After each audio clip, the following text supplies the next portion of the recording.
देवी और सज्जनों, आज के इस वीडियो में सिंह लग्न की कुंडली में चंद्रमा का क्या फल है ये बताने जा रहा हूं। सिंह लग्न वालों के लिए जब भी चंद्रमा की महादशा, अंतरदशा, प्रत्यंतर दशा, सूक्ष्म अंतरदशा जीवन में आएगी तो वो कैसा फल देगा, किस मामले में बढ़िया, किस मामले में खराब, क्या सिंह लग्न वालों को चंद्रमा की मोती धारण करनी चाहिए या नहीं, इन सभी विषय पर मैं आज के इस वीडियो में चर्चा करेंगे। अगर आप चंद्रमा से परेशान हैं तो उसके लिए क्या उपाय करना है वो भी मैं आपको बताऊंगा।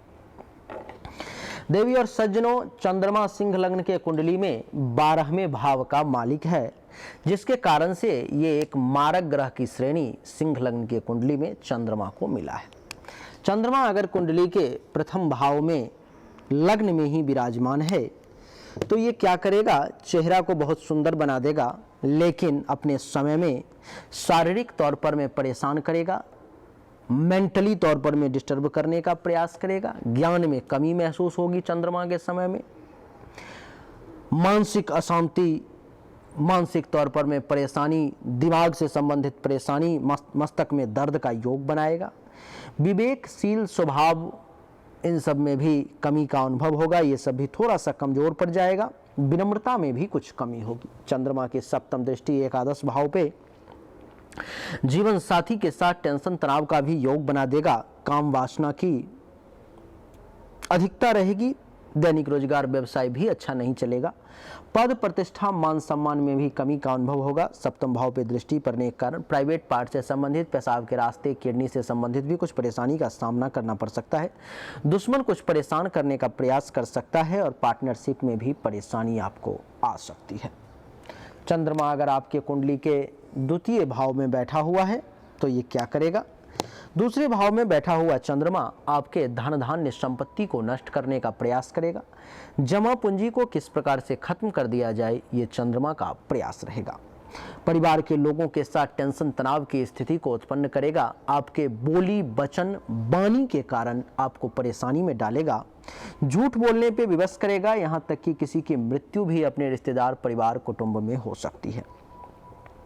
भोजन अच्छा, मनपसंद और सही समय पे करने में परेशानी का अनुभव होगा, पड़ोसी के साथ टेंशन तनाव की स्थिति बन सकती है और आंख से संबंधित भी कुछ समस्याएं आपको परेशान कर सकती है। यहाँ से सप्तम दृष्टि अष्टम भाव पर में, इस समय में जीवन और मृत्यु का भय भी सता सकता है, अचानक से धन हानि के योग भी बन सकते हैं, अचानक से बनता हुआ काम भी देखेंगे कि बिगड़ रहा है, रैंडम बिगड़ गया सब, दुर्घटना एक्सीडेंट के योग भी बन सकते हैं, पैखाने के रास्ते से संबंधित और मुख से संबंधित भी किसी प्रकार की परेशानी आपको परेशान कर सकती है, इसलिए सावधान।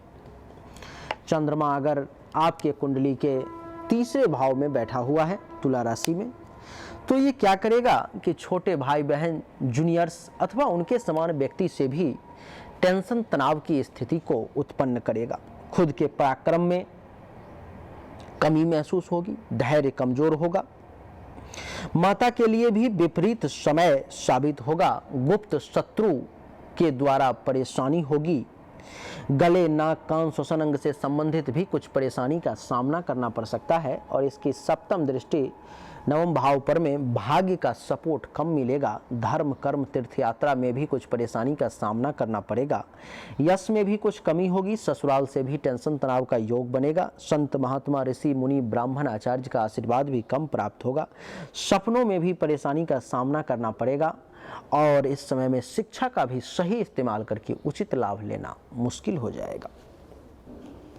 चंद्रमा अगर कुंडली के चौथे भाव में वृश्चिक राशि में नीच का पड़ा हुआ है तो ये और ज़्यादा खतरनाक हो गया।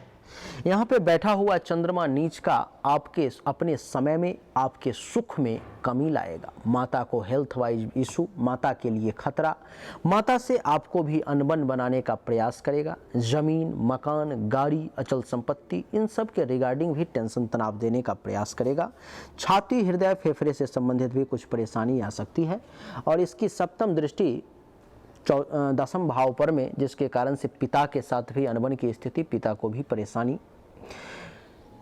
काम का अच्छा ना चलना, बिजनेस व्यवसाय में गिरावट का योग, इज्जत प्रतिष्ठा मान सम्मान में कमी का योग, पोजीशन पद में भी कमी का योग, बार बार ट्रांसफर होना, एक जगह टिक करके नौकरी में ना रहने का योग, सरकार के आदमी से भी टेंशन तनाव की योग, बड़े अधिकारी से परेशानी का भी योग ये बनाएगा। चंद्रमा अगर आपके कुंडली के पंचम भाव में बैठा हुआ है तो ये क्या करेगा कि एक पुत्री प्राप्ति का सबसे पहले योग बनाएगा आपकी कुंडली में, और फिर संतान के सुख में कमी लाएगा। आपके पास में जो विद्या बुद्धि है उसका भी सही इस्तेमाल करके उचित लाभ नहीं लेने देगा। यश में कमी की अनुभूति होगी, चाहने वाले लोगों की संख्या में भी गिरावट आएगी। धर्म और मंगल कार्य भी करने की कोशिश करेंगे तो वहां भी परेशानी का सामना करना पड़ेगा। ननिहाल से भी लाभ लेने में परेशानी, अचानक से धन हानि का योग, रैंडम लॉस के योग बनेंगे। पेट से संबंधित परेशानी, प्रेम संबंध में सफलता नहीं मिल पाएगी। और सप्तम दृष्टि एकादश भाव पर में बड़े भाई बहन, सीनियर्स अथवा उनके समान व्यक्ति से लाभ कम मिलेगा। टेंशन तनाव की स्थिति उत्पन्न हो सकती है। आमदनी में कुछ परेशानी का योग बनेगा, खुद भी लाभ कमाने में परेशानी होगी। उपलब्धि की प्राप्ति में भी परेशानी का योग, और बड़े भाई बहन, सीनियर्स अथवा उनके समान व्यक्ति से भी लाभ लेने में परेशानी। बुजुर्ग वर्ग के लिए पुत्र वधू दामाद का सुख भी इस समय में कम मिलेगा। पाँव में दर्द, चोट वगैरह लग सकती है, दर्द हो सकता है। कान से संबंधित किसी प्रकार की परेशानी भी आपके सामने में आ सकती है, इसलिए सावधान। चंद्रमा अगर आपके कुंडली के छठे भाव में बैठा हुआ है तो आप पता कर लेना, जब जन्म हुआ तो जन्म से लेकर के 8 वर्ष के अंदर में आपके ऊपर में मृत्यु तुल्य कष्ट का योग था, भयंकर संकट का योग था। भगवान महादेव की कृपा से ही आपकी जान बच पाई। कुंडली के छठे भाव में चंद्रमा के बैठने के कारण जब जब समय आएगा चंद्रमा का, तो ये आपको दुश्मन से परेशान करवाएगा, चिंता में ज्यादा डालेगा, रोग परेशान करेंगे, केस मुकदमा का योग बन सकता है। पेट से संबंधित परेशानी आ सकती है। अपयश, कलंक, शोक और दुख की प्राप्ति का भी योग बनेगा। और सप्तम दृष्टि द्वादश भाव पर में खर्चा अधिक होगा। सैया सुख में कमी के योग बनेंगे। नींद में परेशानी आ सकती है। धन हानि का योग बनेगा। अस्पताल का खर्चा भी आपका एक्टिवेट रहेगा। विदेश जाने का योग बन सकता है। आंख से संबंधित परेशानी आपको परेशान कर सकती है। किसी की मृत्यु आपको परेशान कर सकती है। चंद्रमा अगर आपके कुंडली के सप्तम भाव में बैठा हुआ है, यहाँ बैठा हुआ चंद्रमा जब इसका समय आएगा आपके जीवन में, तो ये आपके जीवन साथी के साथ टेंशन तनाव उत्पन्न करने का प्रयास करेगा। पति पत्नी के बीच में संबंध को अच्छा नहीं रहने देना चाहेगा। वैवाहिक जीवन में परेशानी उत्पन्न करेगा। काम वासना की अधिकता ला देगा। दैनिक रोजगार व्यवसाय को अच्छे तरीके से नहीं चलने देगा। दुश्मनों के द्वारा परेशानी आ सकती है। प्राइवेट पार्ट से संबंधित परेशानी का सामना करना पड़ सकता है। किडनी से संबंधित भी परेशानी आ सकती है।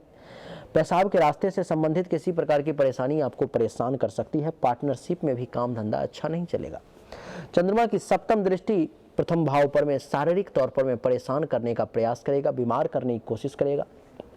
रंग रूप में भी कमी लाएगा। ज्ञान में कमी, शरीर में बल की कमी का एहसास होगा। मेंटली तौर पर में डिस्टर्ब और मस्तिष्क से संबंधित भी कुछ परेशानी दे सकता है।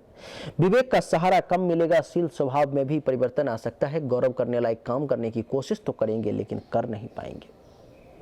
चंद्रमा अगर आपके कुंडली के अष्टम भाव में यहाँ पे बैठा हुआ है, अष्टम भाव में बैठा हुआ चंद्रमा भी बालक ग्रह का योग बनाता है। और जब जन्म हुआ तो जन्म से लेकर के 8 वर्ष के अंदर में अष्टम भाव में 6, 8, 12 में बैठा हुआ चंद्रमा आपके ऊपर मृत्यु का संकट बराबर बनाए रहता है।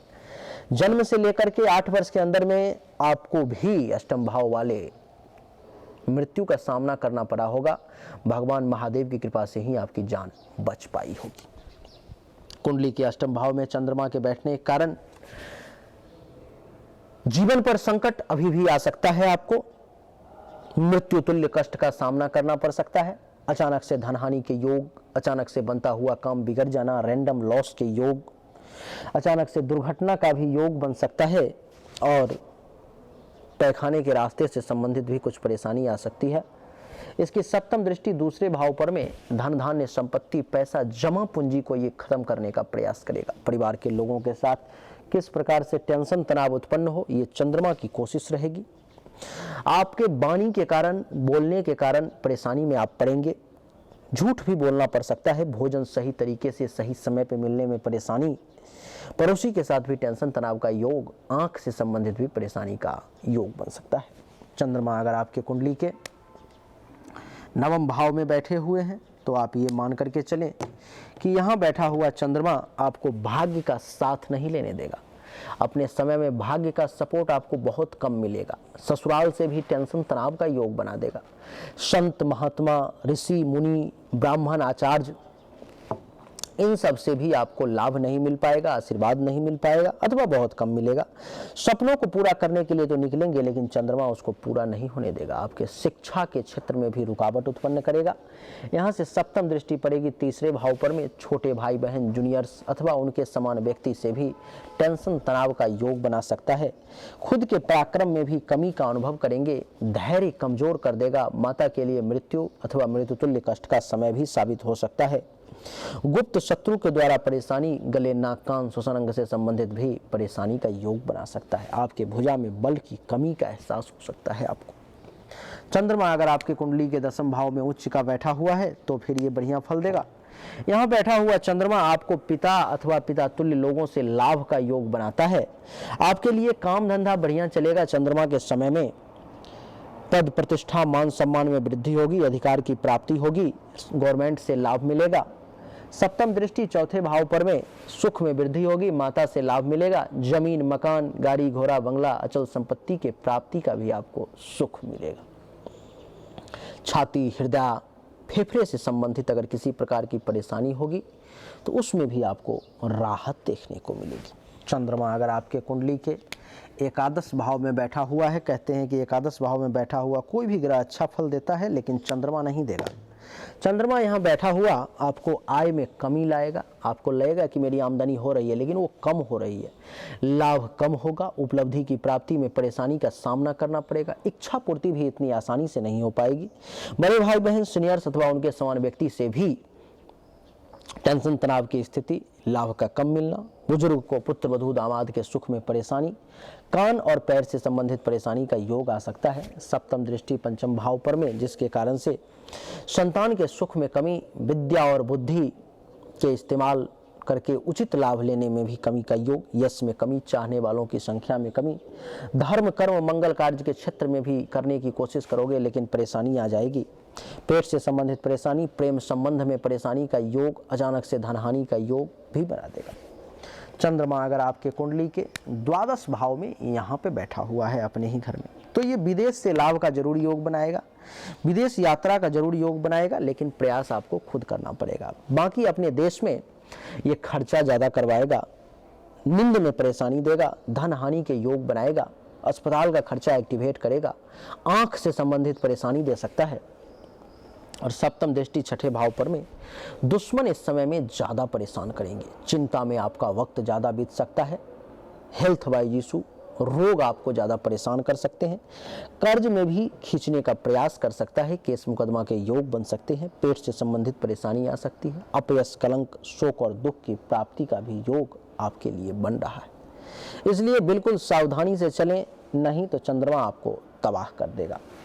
अब बात आती है कि चंद्रमा के लिए मोती पहने या नहीं।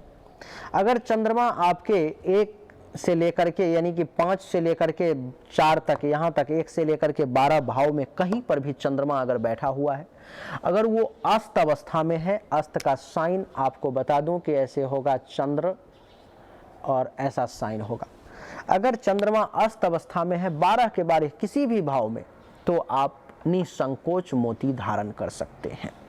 लेकिन अगर चंद्रमा अस्त अवस्था में नहीं है तो आप इस कुंडली में मोती धारण ना करें तो ज़्यादा अच्छा हो। चाहे चंद्रमा कुंडली के दसम भाव में उच्च का ही क्यों ना बैठा हो, आप मोती नहीं धारण करेंगे तो ज़्यादा अच्छा रहेगा। आपके लिए बता दूं कि अगर चंद्रमा आपके कुंडली में 0 से 6 डिग्री पे बैठा हुआ है तो 25% शक्ति से आपके ऊपर में वो प्रहार करेगा अथवा अच्छा रिजल्ट देगा। 6 से 12 डिग्री पे बैठा हुआ है तो 50% शक्ति से आपके ऊपर में प्रहार करेगा अथवा अच्छा रिजल्ट देगा। 12 से 18 डिग्री पर में चंद्रमा कहीं भी बैठा हुआ है तो 100% शक्ति से आपके ऊपर में प्रहार करेगा अथवा अच्छा रिजल्ट देगा। अगर 18 से 24 डिग्री पे चंद्रमा बैठा हुआ है तो आपके ऊपर में वो 15 से 20% शक्ति से प्रहार करेगा अथवा अच्छा रिजल्ट देगा। अगर 24 से 30 डिग्री पे बैठा हुआ है तो 5 से 10% शक्ति से आपके ऊपर में प्रहार करेगा अथवा अच्छा रिजल्ट देगा। देवी और सज्जनों, जब भी चंद्रमा का समय आए आपके जीवन में तो आपसे अगर संभव हो पाए, सक्षम है, कोई सपोर्ट में अगर है, आपको थोड़ा सा पैसे हैं आपके पास में बचे हुए, तो शुरुआती दौर में ही चंद्रमा का समय आया और शुरुआती दौर में ही चंद्रमा के मंत्र का 44,000 जाप करवा लें। दुर्गा सप्तशती का संपूर्ण पाठ करवा लें सर्वाबाधा विनिर्मुक्तो मंत्र से, और रुद्राभिषेक हवन ये निश्चित तौर पर में करवा लें अगर सक्षम है तो। नहीं सक्षम है तो दैनिक रूप से सोमवार के दिन से शुरू करें रुद्राक्ष की माला पर में, और ओम सोम सोमाय नमः, ओम सोम सोमाय नमः इस मंत्र का 10 माला दैनिक रूप से जाप शुरू कर दें। जाप करने से पहले जल लेके बैठें। जाप जब खत्म हो जाए तो 2 बूंद जल नीचे जमीन पे गिरा के प्रणाम करके फिर उठें, आपके लिए अच्छा रहेगा। धीरे धीरे चंद्रमा का नेगेटिव प्रभाव आपके ऊपर से कम होता चला जाएगा। तो देवी और सज्जनों, यही था सिंह लग्न में चंद्र का फल जो हमने आपको बताने का प्रयास किया। उम्मीद करता हूं कि आपको पसंद आया होगा, अच्छा लगा होगा। अगर आपको पसंद आया, अच्छा लगा तो इस वीडियो को लाइक करें, शेयर करें, चैनल को सब्सक्राइब करके इसके बेल आइकन के बटन को दबा दें। एक बार फिर से आप सभी का बहुत बहुत धन्यवाद। Thank you so much. जय हिंद, वंदे मातरम। बोलिए राधे राधे।